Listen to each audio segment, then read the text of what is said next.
ಪ್ರಜಾಕೀಯ ವಿಶೇಷ ಕಾರ್ಯಕ್ರಮಕ್ಕೆ ಸ್ವಾಗತ. ನಾನು ವಿನಾಯಕ್ ಗಂಗೊಳ್ಳಿ. ಚರ್ಚೆ ₹1 ಹಾಕಲ್ಲ, ₹1 ತೆಗೆಯಲ್ಲ. ಇದು ಉಪೇಂದ್ರ ಅವರ ರಾಜಕೀಯ ಸ್ಟೈಲ್. ದುಡ್ಡಿಲ್ಲದೆ ರಾಜಕಾರಣ ಮಾಡಬಹುದಾ? ಉಪೇಂದ್ರ ಪರಿಕಲ್ಪನೆ ಸಾಕಾರಗೊಳ್ಳುತ್ತಾ? ಇದುವೇ ಇವತ್ತಿನ ವಿಶೇಷ ಪ್ರಜಾಕೀಯ.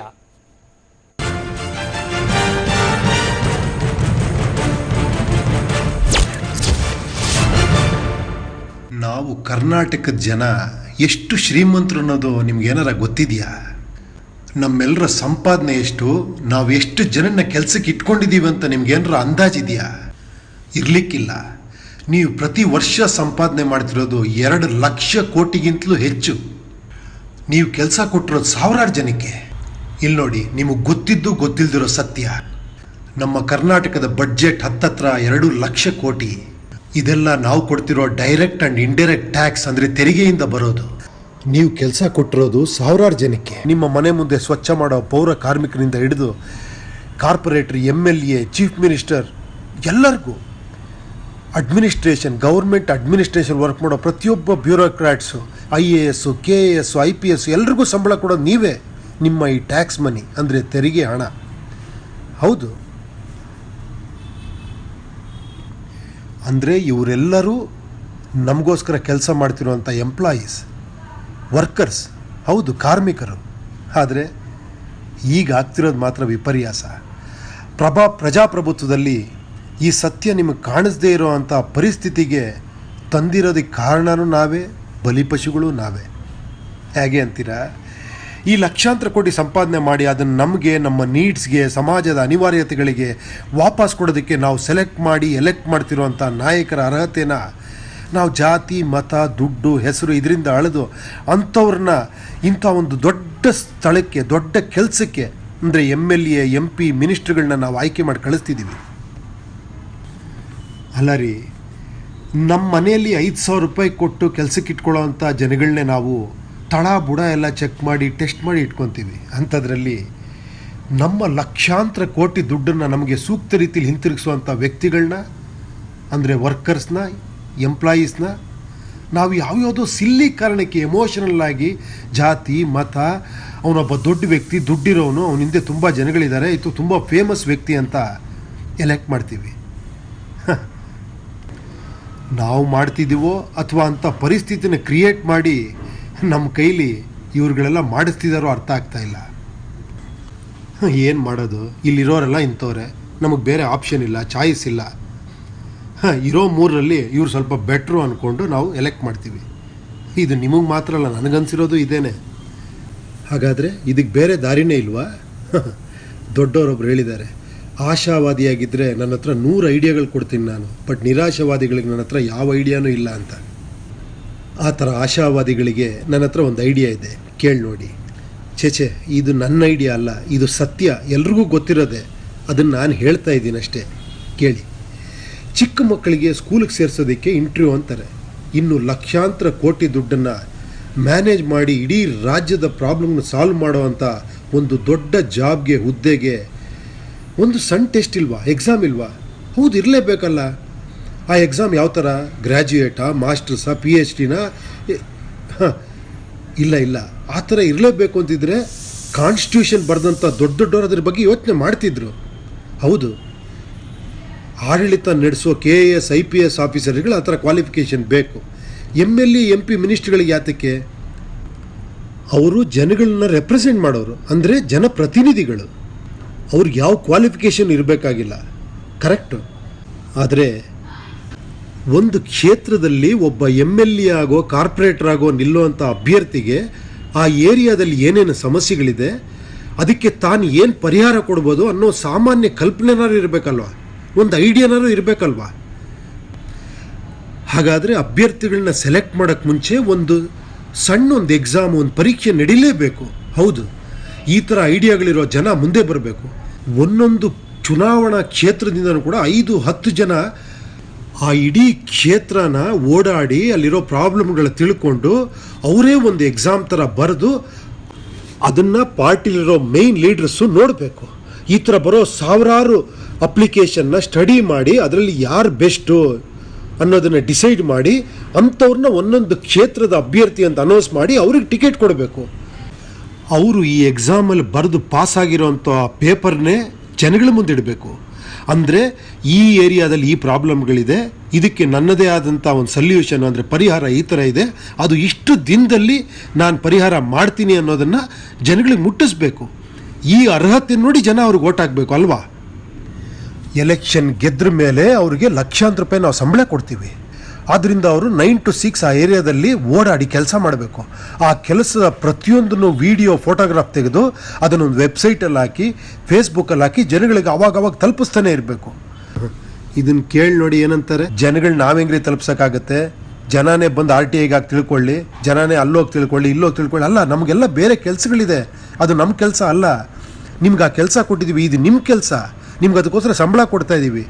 ನಾವು ನಿಮ್ಮ ಹತ್ರ ಬರಲ್ಲ, ನೀವೇ ನಮ್ಮ ಹತ್ರ ಬಂದು ಯು ಆರ್ ಅಕೌಂಟಬಲ್, ನೀವು ಆನ್ಸರ್ ಮಾಡಬೇಕು ನಮಗೆ. ನಮ್ಮ ದುಡ್ಡನ್ನು ನೀವು ಎಲ್ಲಿ ಖರ್ಚು ಮಾಡ್ತಿದ್ದೀರಾ, ಹ್ಯಾಗೆ ಖರ್ಚು ಮಾಡ್ತೀರಾ, ಎಷ್ಟು ದಿನದಲ್ಲಿ ಇದೆಲ್ಲ ಸಮಸ್ಯೆಗಳು ಪರಿಹಾರ ಆಗುತ್ತೆ ಅನ್ನೋದ್ರೆ ನೀವು ನಮ್ಗೆ ವರದಿ ಕೊಡಬೇಕು.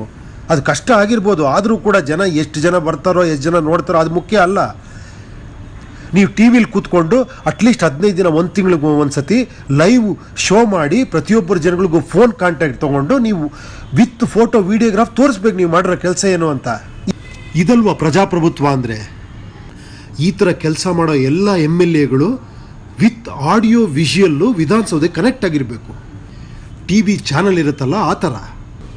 ನೀವೇ ಇಮ್ಯಾಜಿನ್ ಮಾಡ್ಕೊಂಡು ನೋಡಿ, ಈಗ ನೋಡ್ತೀರಾ ನೀವು ರಾಜ್ಯಸಭಾ ಲೋಕಸಭಾ ಅಂತ ಟಿ ವಿಲಿ ನೋಡ್ತಾ ಇರ್ತೀರಾ, ಅಲ್ಲಿ ಯಾರೋ ಒಬ್ಬರು ಪೇಪರ್ ಇಟ್ಕೊಂಡು ಅದನ್ನು ಓದ್ತಾ ಇರ್ತಾರೆ, ಕ್ವಶನ್ ಆ್ಯಂಡ್ ಆನ್ಸರ್ ಅವರ್ ಅಂತಾರೆ, ಏನೋ ಸೆಷನ್ ಅಂತಾರೆ, ಅಲ್ಲಿ ಏನೋ ಒಂದು ಹೇಳ್ತಾ ಇರ್ತಾರೆ, ಅಲ್ಲಿ ಯಾರೋ ಕೂಗ್ತಾ ಇರ್ತಾರೆ, ಇನ್ಯಾರೋ ನೀವು ಆಲ್ರೆಡಿ ಕೇಳಿರ್ತೀರ, ಏನೋ ಮೊಬೈಲಲ್ಲಿ ಏನೋ ನೋಡ್ಕೊಂಡು ಕೂತಿರ್ತಾರೆ, ಯಾರಿಗೂ ಇಂಟ್ರೆಸ್ಟ್ ಇಲ್ಲ, ಕೆಲವು ನಿದ್ದೆ ಹೊಡಿತಿರ್ತಾರೆ ಅಂತ.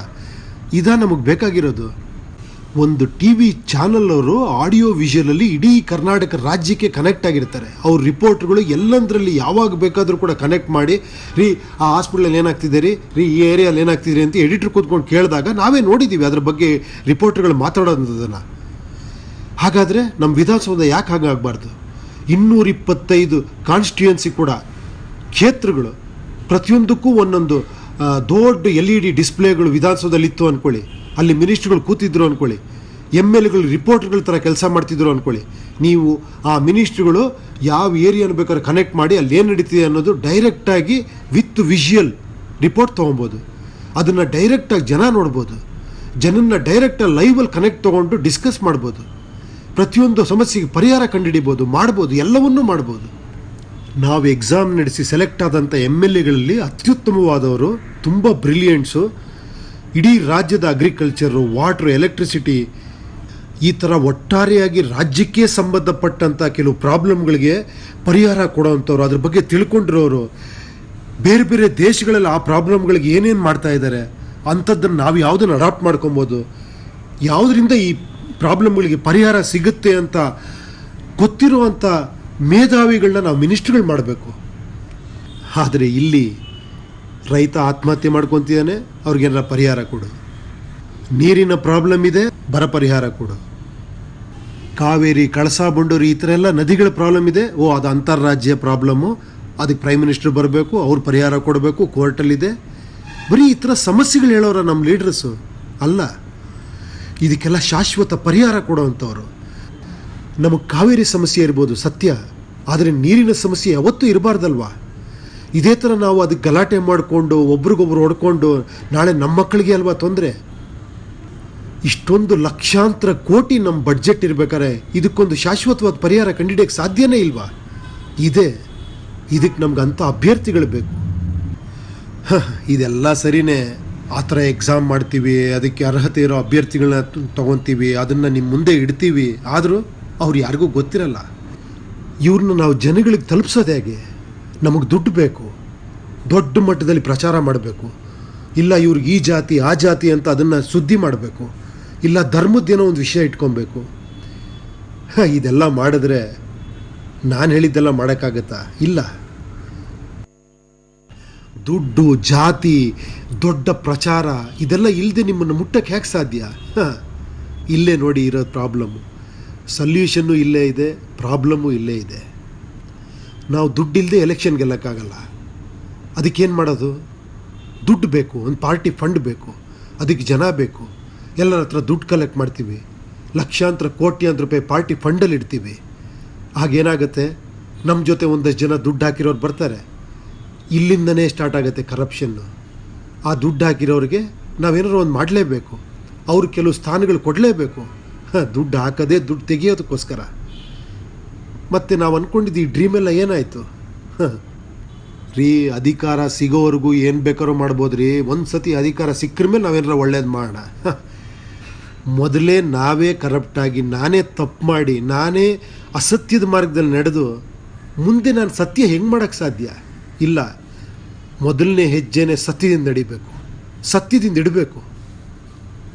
ಅದಕ್ಕೆ ಪಾರ್ಟಿ ಫಂಡ್ ಅನ್ನೋ ಕಾನ್ಸೆಪ್ಟೇ ಇಲ್ದಿರೋವಂಥ ದುಡ್ಡು ಅನ್ನೋದು, ನಾನು ₹1 ಹಾಕಲ್ಲ, ₹1 ತೆಗಿಯಲ್ಲ.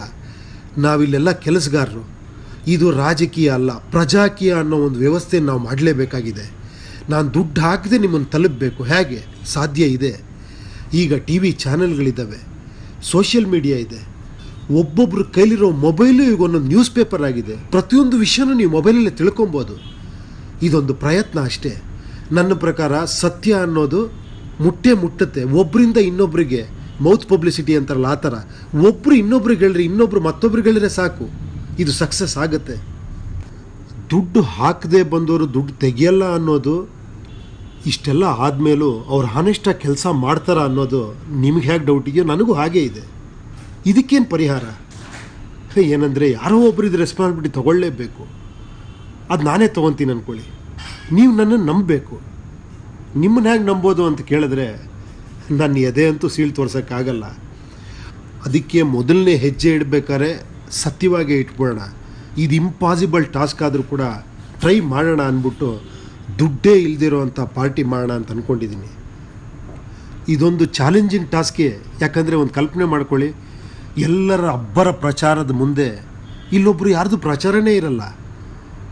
ಬರೀ ನಿಮಗೆ ಸೋಷಿಯಲ್ ಮೀಡಿಯಾ ಇರ್ಬೋದು, ಅಥವಾ ಕೆಲವು TV ಚಾನಲ್ ಒಂದೆರಡು ಇಂಟರ್ವ್ಯೂ ಬರ್ಬೋದು. ಯಾಕಂದರೆ ದೊಡ್ಡ ದೊಡ್ಡ ಬ್ಯಾನರ್ಗಳಿರಲ್ಲ, ಪೋಸ್ಟ್ಗಳಿರಲ್ಲ, ದೊಡ್ಡ ಸಭೆ ಸಮಾರಂಭಗಳಿರಲ್ಲ. ಜನರ ದಂಡನ್ನೇ ಕಟ್ಕೊಂಡು ಅಲ್ಲಲ್ಲಿ ಟ್ರಾಫಿಕ್ ಜಾಮ್ ಮಾಡ್ಕೊಂಡು ದೊಡ್ಡ ದೊಡ್ಡ ಪ್ರೊಸೆಷನ್ಗಳು ಮಾಡ್ತಾ ಇಲ್ಲ. ಅವ್ರು ಆ ಜಾತಿ, ಇವ್ರು ಈ ಧರ್ಮ, ಅವ್ರು ಆ ಥರ ಕೆಲಸ ಮಾಡಿಲ್ಲ, ಈ ಥರ ಕೆಲಸ ಮಾಡಿಲ್ಲ ಅನ್ನೋದು ಯಾವುದೂ ಇರಲ್ಲ ಇಲ್ಲಿ. ಹಾಗಾದರೆ ನಿಮ್ಮನ್ನು ಹೆಂಗೆ ತಲುಪೋದು ನಾವು? ಸತ್ಯ, ಟ್ರೂತ್, ಸತ್ಯಮೇವ ಜಯತೆ ಅನ್ನೋ ಒಂದೇ ಒಂದು ನಂಬಿಕೆಯಲ್ಲಿ ಹೆಜ್ಜೆ ಇಡ್ತಾ ಇದ್ದೀವಿ. ಗೆಲ್ಲೇಬೇಕು ಅನ್ನೋ ಅಹಂಕಾರ, ಸೋತೋಗ್ತೀವಿ ಅನ್ನೋ ಭಯ ಎರಡಿದ್ರೂ ಕೂಡ ಈ ಹೆಜ್ಜೆ ಇಡೋಕ್ಕೆ ಸಾಧ್ಯನೇ ಇಲ್ಲ. ನಾನು ಕರಪ್ಟ್ ಆಗಲೇಬೇಕು. ಭಗವದ್ಗೀತೆಯಲ್ಲಿ ಹೇಳಿದಾರಲ್ಲ, ಕರ್ಮಣ್ಯ ವಾದಿಕಾರಸ್ತೆ ಮಾಫಲೇಶು ಕದಾಚನ. ನಿನ್ನ ಕೆಲಸ ನೀನು ಮಾಡು, ಫಲಾಫಲ ನನಗೆ ಬಿಡು ಅಂತ. ಇಲ್ಲಿ ನಾನು ಅಂದ್ಕೊಂಡಿರೋದೇನೆಂದರೆ, ಇದು ನನ್ನದೊಂದು ಪ್ರಯತ್ನ ಅಷ್ಟೇ. ನಾನು ನಿಮ್ಮವನಾಗಿ, ನಾನೊಬ್ಬ ಪ್ರಜೆಯಾಗಿ ನನಗನ್ಸಿದ್ದು ನಾನು ಹೇಳ್ತಾ ಇದ್ದೀನಿ. ಇದರಲ್ಲೂ ಕೆಲವು ತಪ್ಪು ಒಪ್ಪುಗಳಿರ್ಬೋದು. ಅದಕ್ಕೆ ನೀವೆಲ್ಲ ನನ್ನ ಜೊತೆ ಕೈ ಜೋಡಿಸಿದ್ರೆ ನಾವೆಲ್ಲ ಚರ್ಚೆ ಮಾಡಿ ಮುಂದುವರಿಬೋದು. ಹಾಗನ್ಕೂಡಲೇ ನೀವು 500,000 ಜನ ಬಂದು ನನ್ನ ಮನೆ ಮುಂದೆ ನಿಂತ್ಕೊಳ್ಳೋದು ಬೇಕಾಗಿಲ್ಲ. ನನಗೆ ಬೇಕಾಗಿರೋದು ನಿಮ್ಮ ಹಾನೆಸ್ಟ್ ಆನ್ಸರ್ ಪೇಪರ್. ನೀವು ನಿಮ್ಮ ಏರಿಯಾನ ಸ್ಟಡಿ ಮಾಡಿ ಅದರಲ್ಲಿರೋ ಪ್ರಾಬ್ಲಮ್ಗಳು, ಅದಕ್ಕೆ ಈ ಥರ ನಾವು ಪರಿಹಾರ ಕೊಡ್ಬೋದು ಅನ್ನೋ ಒಂದು ಪೇಪರ್ಸು, ಅದನ್ನು ನೀವು ನನಗೆ ಕುರಿಯರ್ ಮಾಡ್ಬೋದು, ಅಥವಾ ನನ್ನ ಮೇಲ್ ID ಕೊಡ್ತೀನಿ, ಅದಕ್ಕೆ ನೀವು ಮೇಲ್ ಮಾಡ್ಬೋದು. ಇನ್ನೊಂದು ವಿಷಯ, ಇದು ನಾನೇ ಮಾಡಬೇಕು ಅಂತನೇನಿಲ್ಲ, ಯಾರು ಬೇಕಾದ್ರೂ ಇದನ್ನು ಮಾಡ್ಬೋದು. ಈಗಿನ ರಾಜಕೀಯ ವ್ಯವಸ್ಥೆಗಳು ಕೂಡ ಪ್ರಜಾಕೀಯ ವ್ಯವಸ್ಥೆಯಲ್ಲಿ ಇದನ್ನು ಮಾಡ್ಬೋದು. ಇದೊಂದು ಮೆಸೇಜ್ ಅಷ್ಟೇ. ನಾನು ಒಬ್ಬ ಪ್ರಜೆಯಾಗಿ, ಈ ದೇಶದ ಪ್ರಜೆಯಾಗಿ ನನ್ನ ಕಳಕಳಿಯ ಪ್ರಾರ್ಥನೆ ಇದಷ್ಟೇ. ನೀವು ಯಾರಾದರೂ ಮಾಡಿ, ಇಲ್ಲ ನಾನಂತೂ ಮಾಡೇ ಮಾಡ್ತೀನಿ. ನನ್ನ ಜೊತೆ ನೀವು ಬಂದೇ ಬರ್ತಿರೋ ನಂಬಿಕೆಯಿಂದ ಈ ಮೆಸೇಜ್ ನಿಮ್ಗೆ ತಲುಪಿಸ್ತಾ ಇದ್ದೀನಿ. Thank you. ನಿಮ್ಮ ಉಪ್ಪಿ.